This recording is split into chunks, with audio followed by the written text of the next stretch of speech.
దేశవ్యాప్తంగా కేంద్ర రాష్ట్ర ప్రభుత్వాలు అనుసరిస్తున్న విధానాల కారణంగా నిత్యావసర వస్తువుల ధరలు విపరీతంగా పెరిగాయి.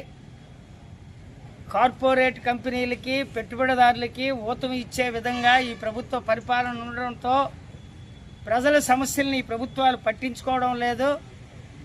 ఉల్లిపాయల ధరలు 40 రూపాయలు ఉండేవి, ఇప్పుడు 70 రూపాయలు అయ్యాయి. మంచి నూనె 140 రూపాయలు ఉండేది, ఇప్పుడు 200 పైకి వెళ్ళింది. అలాగే టమాటా, నిత్యావసర వస్తువులు ధరలన్నీ విపరీతంగా పెరిగాయి. అంటే ప్రజల ఆదాయం పెరగడం లేదు, కానీ వాళ్ళు తిండి తినేది కానీ లేకపోతే బ్రతకడానికి కానీ అవసరమయ్యేవి పెరిగాయి. ఈ ప్రభుత్వాలు ప్రజల ఆదాయం పెరగటానికి ఏ రకమైన చర్యలు తీసుకునే పరిస్థితి లేదు. ధరలను పెంచే విధానాల వలన ఈవేళ ప్రజలపై భారం పడుతుంది. కాబట్టి పెంచిన ధరలు తగ్గించాలని చెప్పేసి, అలాగే ఈరోజు ప్రజాస్వామ్యాన్ని కూనీ చేసి ఇవాళ బీజేపీకి మేము 300 సీట్లు పైన వస్తాయని చెప్పాము, రాలేదు. కాబట్టి ప్రజాస్వామ్యం మీద దానికి గౌరవం పోయింది.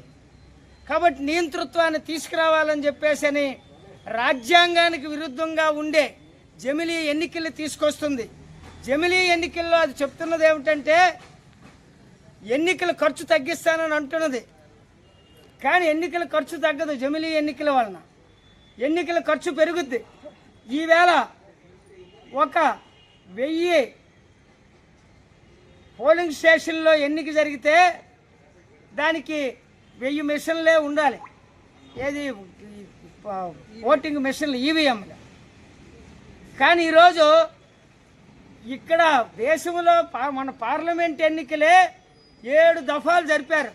ఇప్పుడు దేశంలో అన్నింటికి అన్నిసార్లు ఎన్నికలు జరిగితే ఎన్ని ఈవీఎంలు ఉండాలో, లేకపోతే ఎంత ఖర్చు పెరుగుద్దో మనం ఊహించుకోలేము.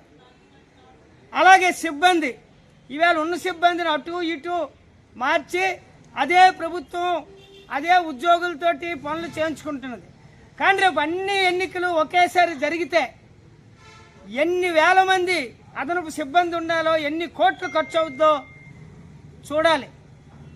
ఇది మీ అసంబద్ధమైనది, ఈ ఎన్నికల్ని సరైనది కాదు అని చెప్పేసానంటే వాళ్ళు ఏమిటంటే అన్నీ ఒకటే, దేశంలో అన్నీ ఒకటే జరగాల.